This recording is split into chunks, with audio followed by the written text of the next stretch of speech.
Welcome, investors, to the Absolute Return Podcast, your source for stock market analysis, global macro musings, and hedge fund investment strategies. Your hosts, Julian Klimachko and Michael Kesslering, aim to bring you the knowledge and analysis you need to become a more intelligent and wealthier investor. This episode is brought to you by Accelerate Financial Technologies. Accelerate, because performance matters. Find out more at accelerateshares.com.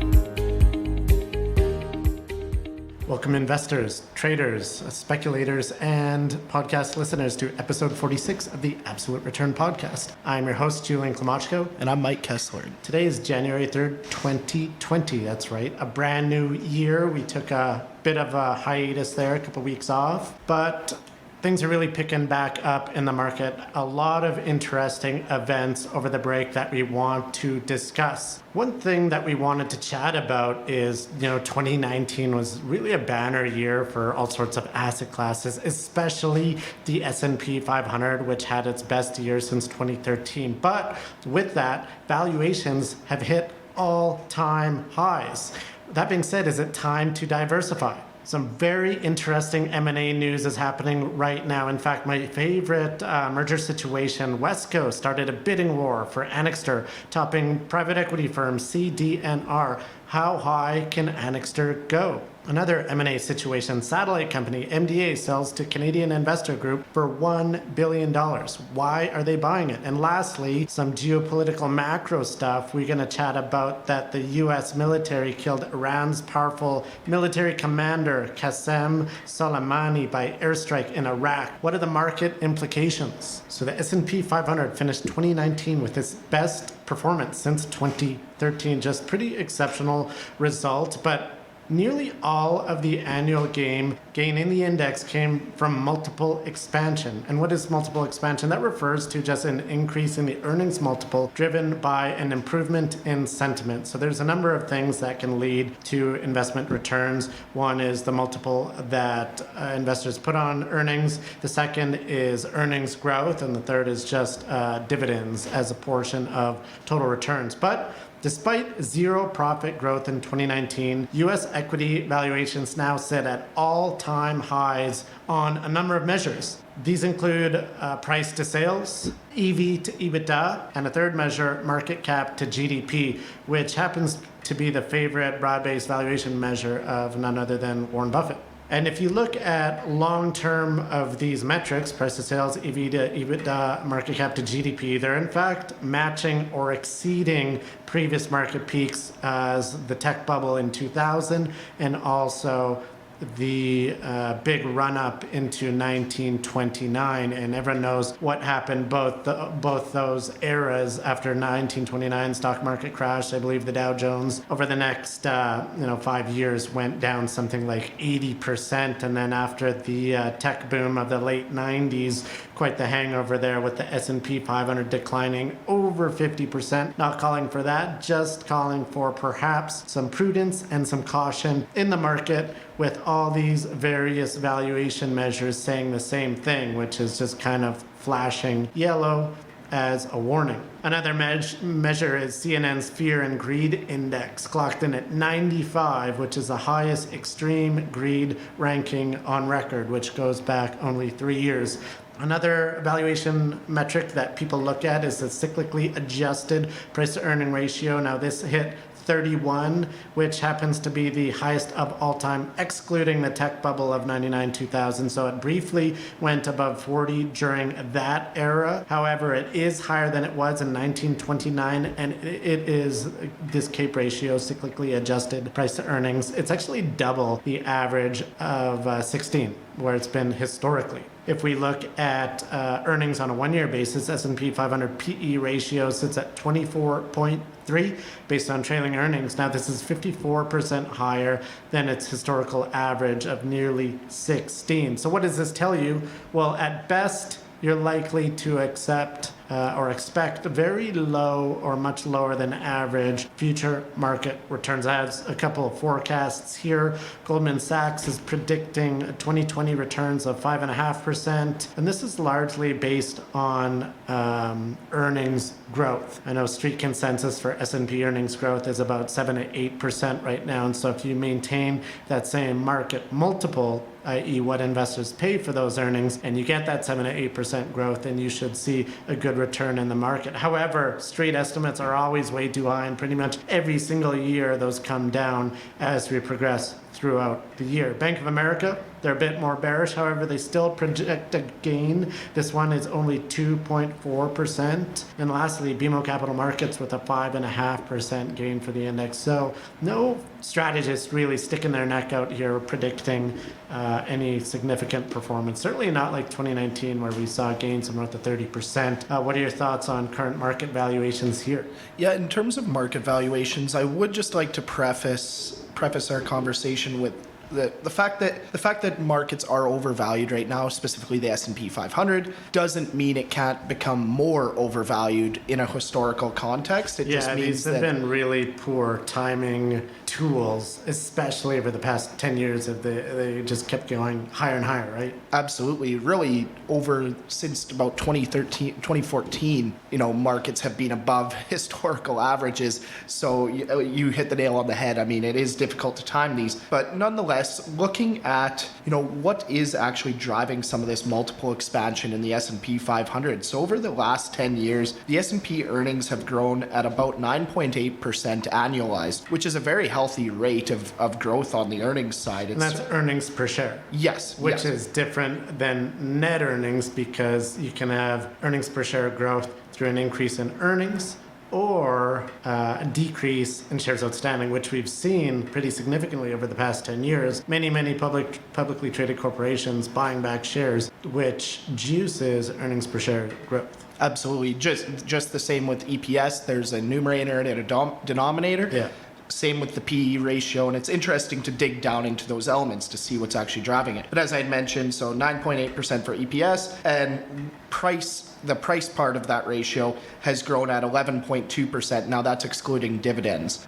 If you include dividends, it would be 13.5%. And then for the TSX 60 as well, so it's currently sitting at a 12-month trailing PE ratio of 16.4 times relative to a 10-year average of 17.3 times. So it's actually sitting a bit below the 10-year average. But looking into that, you've seen that earnings have grown on the TSX 60 at 4.2% annualized, so over less than half of the S&P 500 earnings growth or EPS growth, while the price has grown at just 3.9% excluding dividends. If you include dividends, it would be 7%. But one other thing, just looking at this past decade in the markets, is to look at the TSX top returners over the decade. Now, the Financial Post had a nice little article pointing out some of these top performers over the last 10 years, and I think people would be very surprised to see that these aren't really in for the most part, aren't in highly sought after industries like cannabis or the really upper echelons of tech,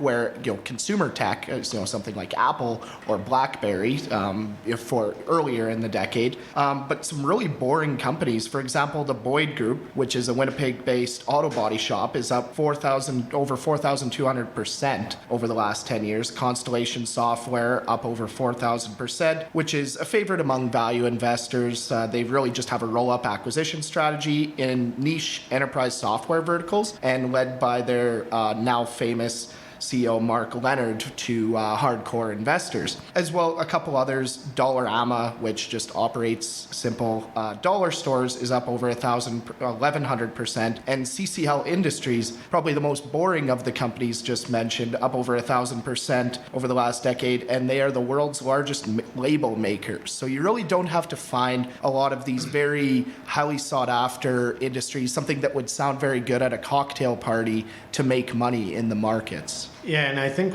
one thing that investors have to consider is what now you look out into the current market dynamic and see that the U.S. equities highly valued.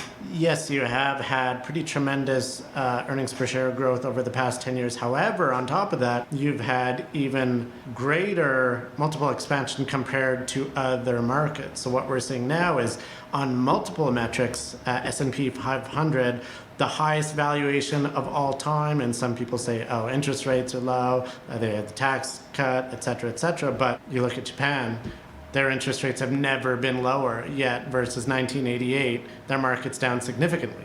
In the late 80s, Japan went to like north of 70 to 80 times earnings, and now they're sub 15 times. So I think you can find tremendous values in Japan, emerging markets, which have done quite poorly, Europe.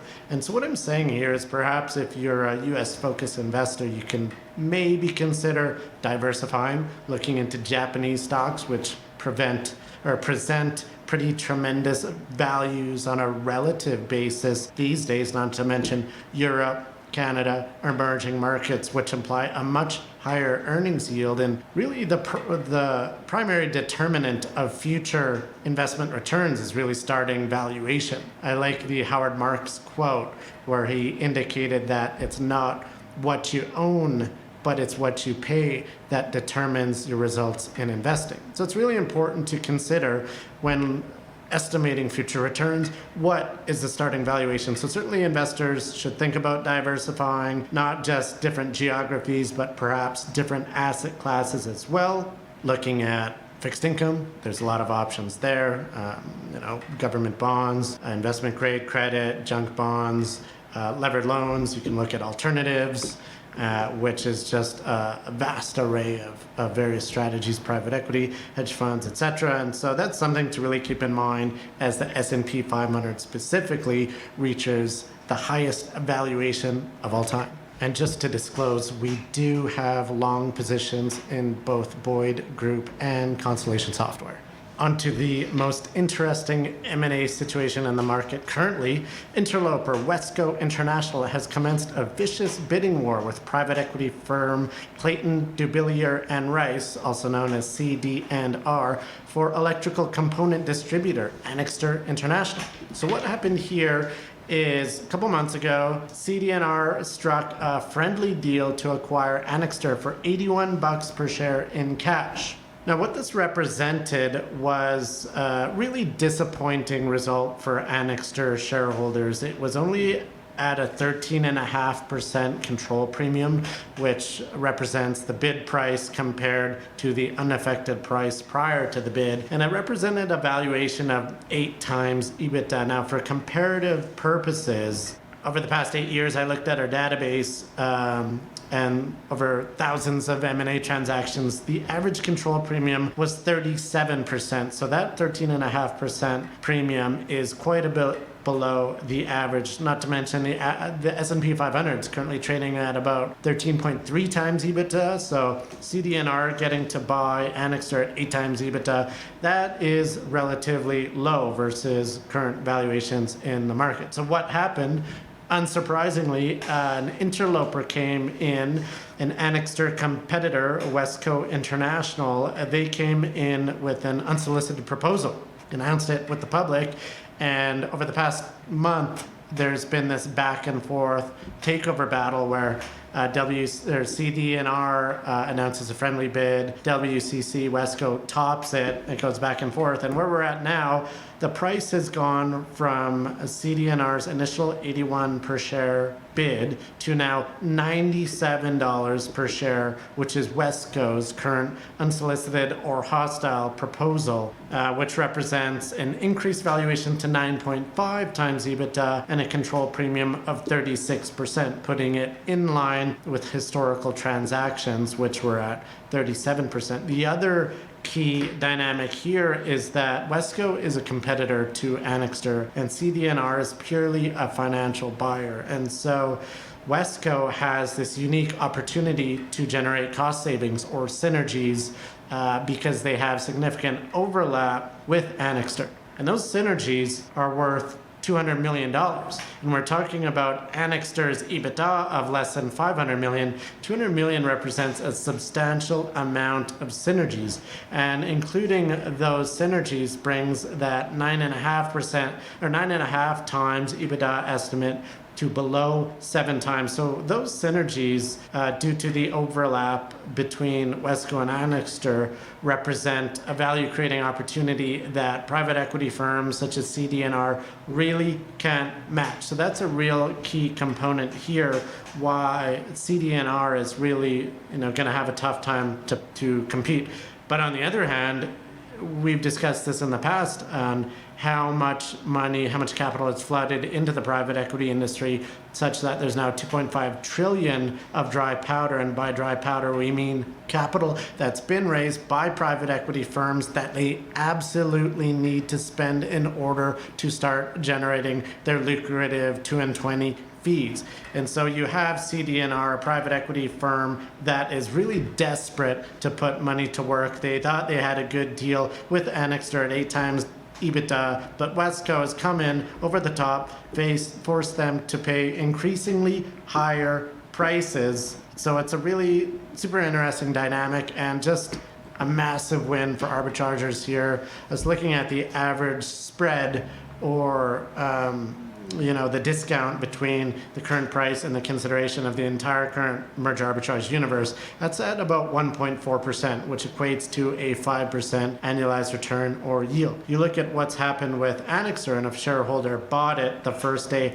after CD&R's initial friendly 81 per share bid has been announced, you've had a 16% return over 2 months. Now that is significantly higher than the current 1.4% spread in the market. And that 16% over 2 months is about 100% annualized. So as an arbitrager, that really just has the ability to make your year because you have a much, much, much better return than you expect, and it's really just a sweet Christmas gift to arbitrageurs. They're kind of the main winner here, aren't they? Absolutely, and also coming in at the end of the year, so just the timing of it, just phenomenal for them. One thing to mention, what you were kind of alluding to with the dynamic with the private equity firm CD&R and Wesco is really just that CD&R likely has a way lower cost of capital than Wesco, just given their ability to raise dry powder. And as well, one thing that we have mentioned on the podcast before is the go shop provisions that LBO firms typically do offer on buyout candidates. And this is actually an example for Anixter shareholders where there was an initial go shop provision. So this is an actual example where this has worked out quite well for the go shop. It's just a very interesting dynamic. A lot of somewhat irrational bidding, and will be one to follow into the new year. It'll be very interesting on how this ends up. Yeah, like you said, a lot of interesting dynamics to mention. The successful go shop process, and by go shop, that allows the target company board to go solicit other buyers here. Obviously, in this one, success and finding another bidder through Wesco.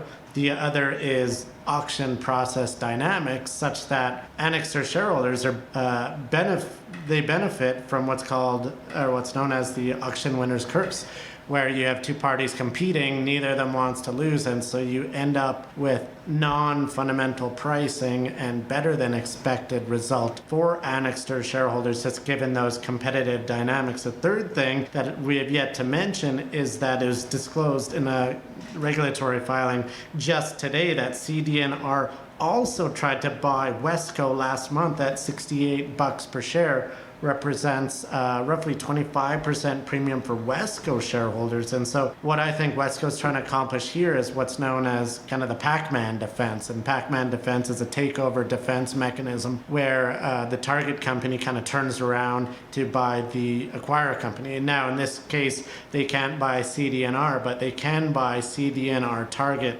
Anixter with the goal of saving their own jobs, not just that, but harvesting those synergies for Wesco shareholders instead of CD&R investors. So a lot of interesting dynamics here, and really just a great case study on merger arbitrage, an auction process, a go shop process, and a competitive bidding war on really the best case scenario for an arbitrager. Absolutely. And with the case study example as well, looking back to the merger docs when it was at the time of the original bid, there was discussion of a bidder A, which was unnamed at that time. And so it is interesting to follow it through from the start of that process to now where that bidder has now been named with Wesco. So just a very interesting case study that anybody looking to learn about merger arbitrage is a very good case study to follow. Yeah, and as for the result, I mean, it's still inconclusive. Where we're at right now is that CD&R has a friendly deal at $93.50. Wesco, over the past day or two, came out with a $97 topping offer. We have yet to hear back from CD&R, but when we do, we'll let you know. Some more M&A news with space tech company MDA, formerly known as McDonald Detwiller and Associates. It's being acquired by a group of Canadian investors, including John Risley, who's the co-founder of Clearwater Fine Foods, and Jim Balsillie, the co-founder of BlackBerry. Now, both these guys are quite wealthy, perhaps billionaires or at least centimillionaires. This $1 billion acquisition of the company from the US-based parent Maxar Technologies, which has really struggled as of late. This will see MDA's headquarters move back to Canada after their ill-advised merger with Digital Globe just a few years ago. Now, for investors, these investors, Balsillie, Risley, amongst others, it's a bet that MDA will play a critical part in supplying players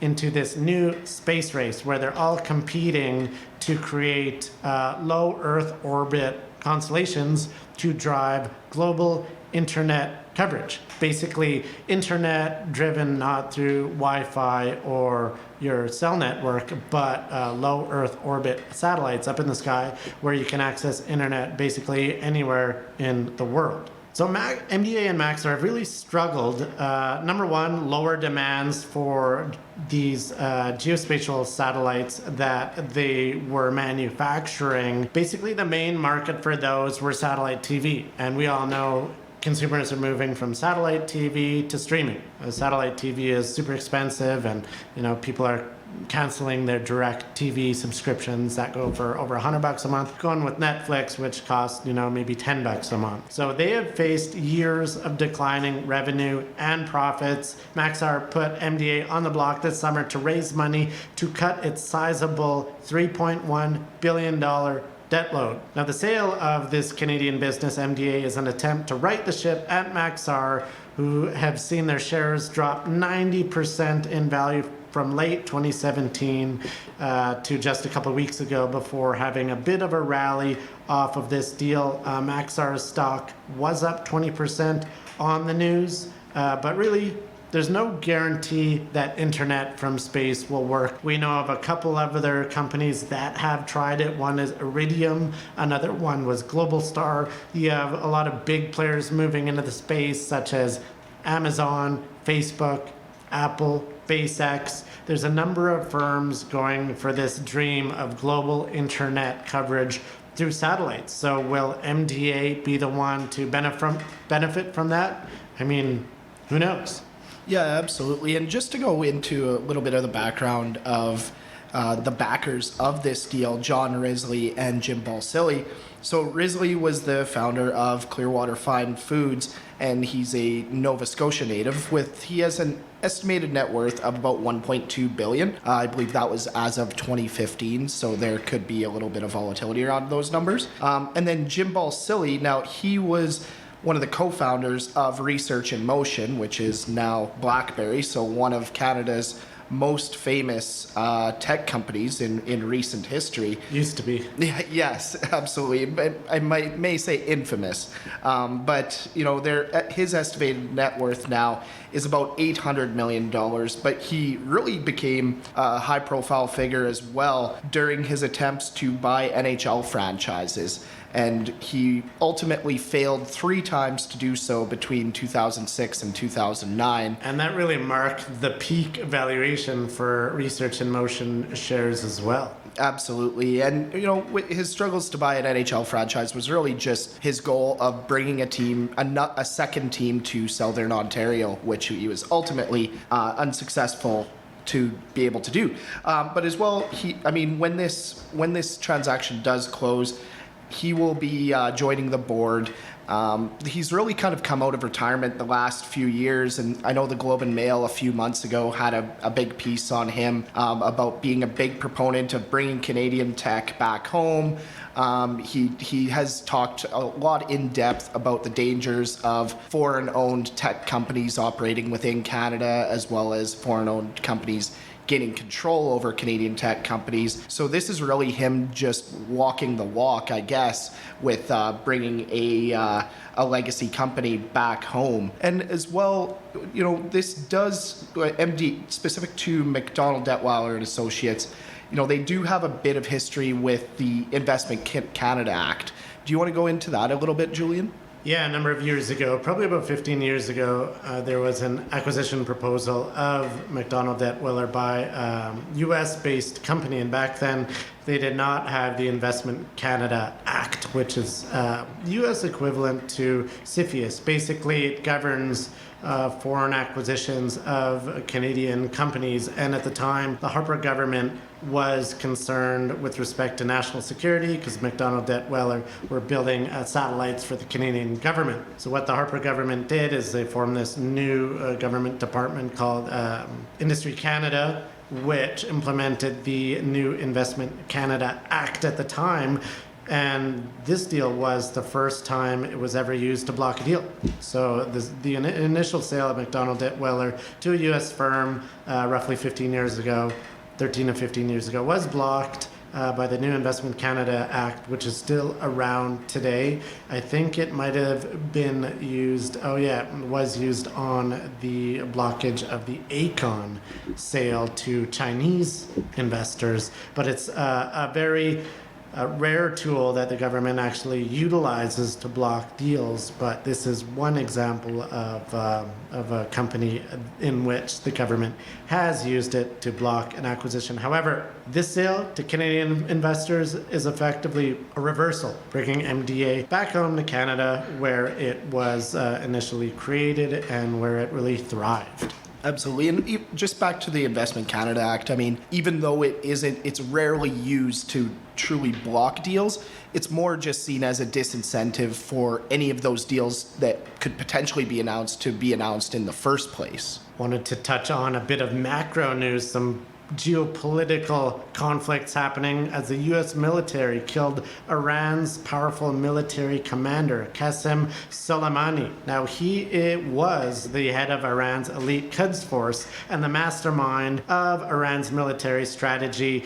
in the region. Now, Soleimani was widely seen as the second most powerful figure in Iran. President Trump, he stated that Soleimani was, quote, directly and indirectly responsible for the deaths of millions of people. A statement from the Pentagon indicated that Soleimani had been developing plans to attack American diplomats and service members in Iraq and throughout the region. The strike was aimed at deterring future Iranian attack plans. And as you can see, this was really just a preemptive strike, a defensive strike, not necessarily in reaction to anything he did yet. However, they were fearful that he was going to do something, and they had the opportunity. They took him out.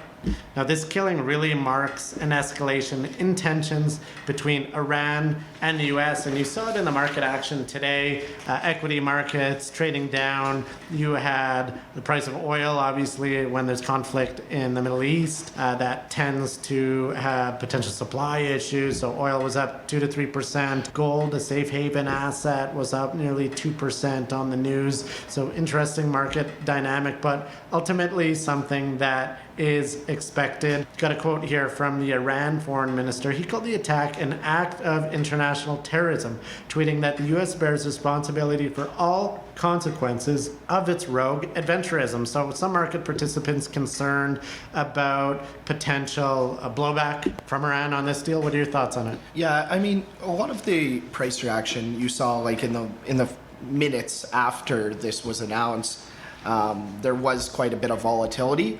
But keep in mind that is after hours trading, and so the markets are a little less liquid. So the price movements are, by their very nature, a little bit more, just larger by nature. So oil prices, increasing about 3.14% by market close today.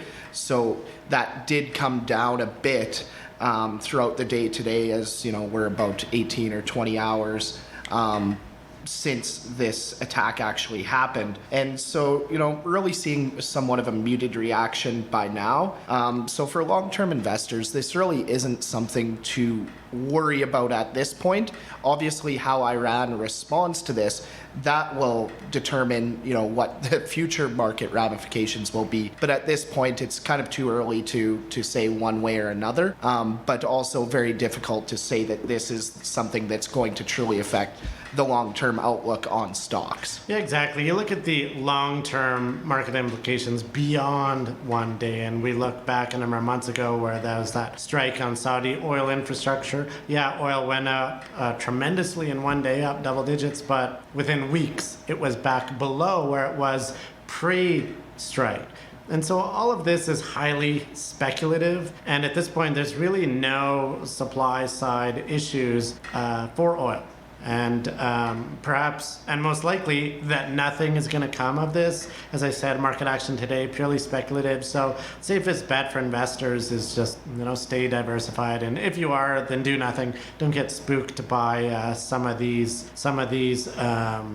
media headlines. Like they say, if it bleeds, then it leads, and the media tends to blow these things up. And then we're seeing really the emergence of the first major meme of the new decade, which is World War III. And so I'm seeing quite a bit of that on the old Twitter and Instagram. So it's something to keep an eye on, but nothing to break a sweat over.